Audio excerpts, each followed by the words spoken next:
কেন পাহাড়ের মতো শক্ত মানুষটি আজ শিশুর মতো প্রলাপ করে বলছেন? যেদিন পৃথিবীবাসী বুঝে গিয়েছিল আমরা এতিম হয়ে গেছি, তার চেহারাটা তখন মনে হচ্ছিল যেন পবিত্র কোরআনের একটি পাতা। জ্বর এতটাই তীব্র ছিল যে তার কপালে রাখা ভিজা পট্টিটিও প্রচন্ড পরিমাণ গরম হয়ে যাচ্ছিল। নবী করিম সাল্লাল্লাহু আলাইহি ওয়াসাল্লাম কষ্টে ম্লান হেসে উত্তর দিলেন, হ্যাঁ, তোমাদের দুইজন মানুষের সমান কষ্ট আমি একাই ভোগ করছি। সাহাবীরা জানতেন না ওটাই ছিল নবীজির চাঁদের মুখ দেখার শেষ সময়।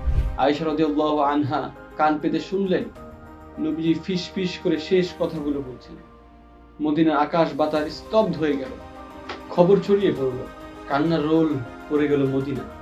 তোমার মন কি চাইলো আল্লাহর গায়ের ওপর মাটি চাপা দিতে? তোমার হাত কি কাঁপলো না?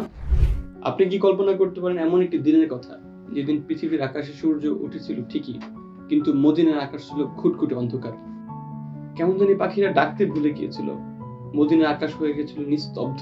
হঠাৎ শহরের মাঝখানে একটা চিৎকার, খোলা তলোয়ার হাতে দাঁড়িয়ে আছেন ইসলামের ইতিহাসের সবচেয়ে শক্তিধর মানুষ ওমর ইবনুল খাত্তাব রাদিয়াল্লাহু আনহু। তার চোখ দিয়ে আগুনের স্ফুলিঙ্গ বের হয়ে আসছে।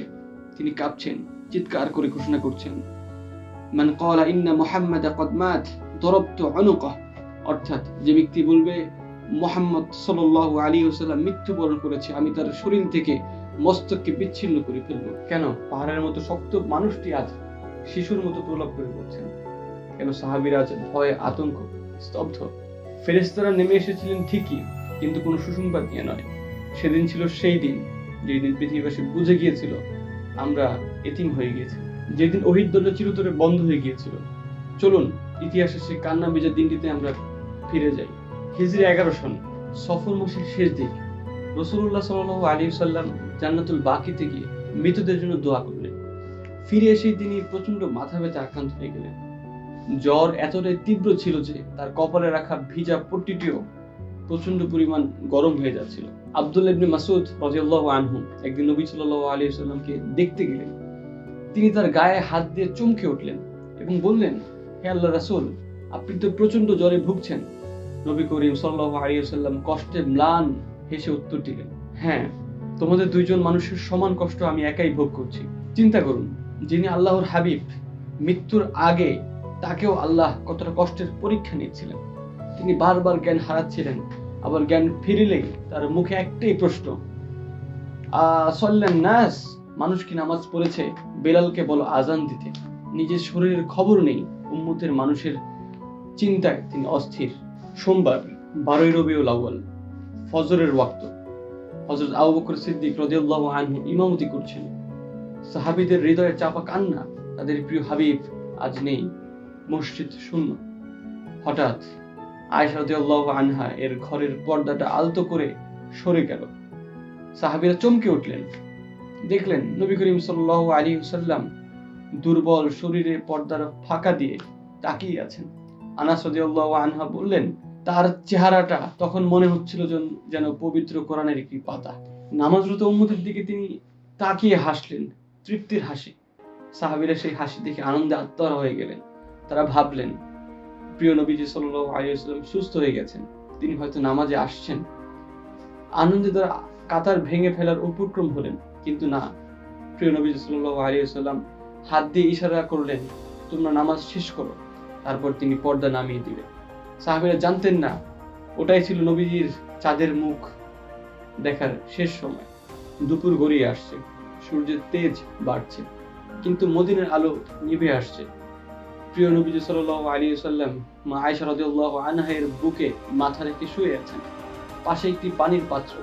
তিনি বারবার হাত ভিজিয়ে নিজের মুখমণ্ডল মুছছেন আর বলছেন, লা ইলাহা ইল্লাল্লাহ ইন্না লিল মাউতি সাকারাত, অর্থাৎ আল্লাহ ছাড়া কোনো ইলাহ নেই, নিশ্চয়ই মৃত্যুর যন্ত্রণা বড়ই কঠিন।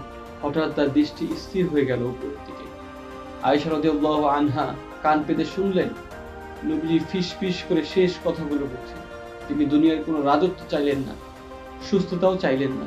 তিনি বললেন, আল্লাহুম্মা রফিকুল আ'লা, হে আল্লাহ, আমাকে মিলিয়ে দিন সর্বোচ্চ বন্ধুর সাথে।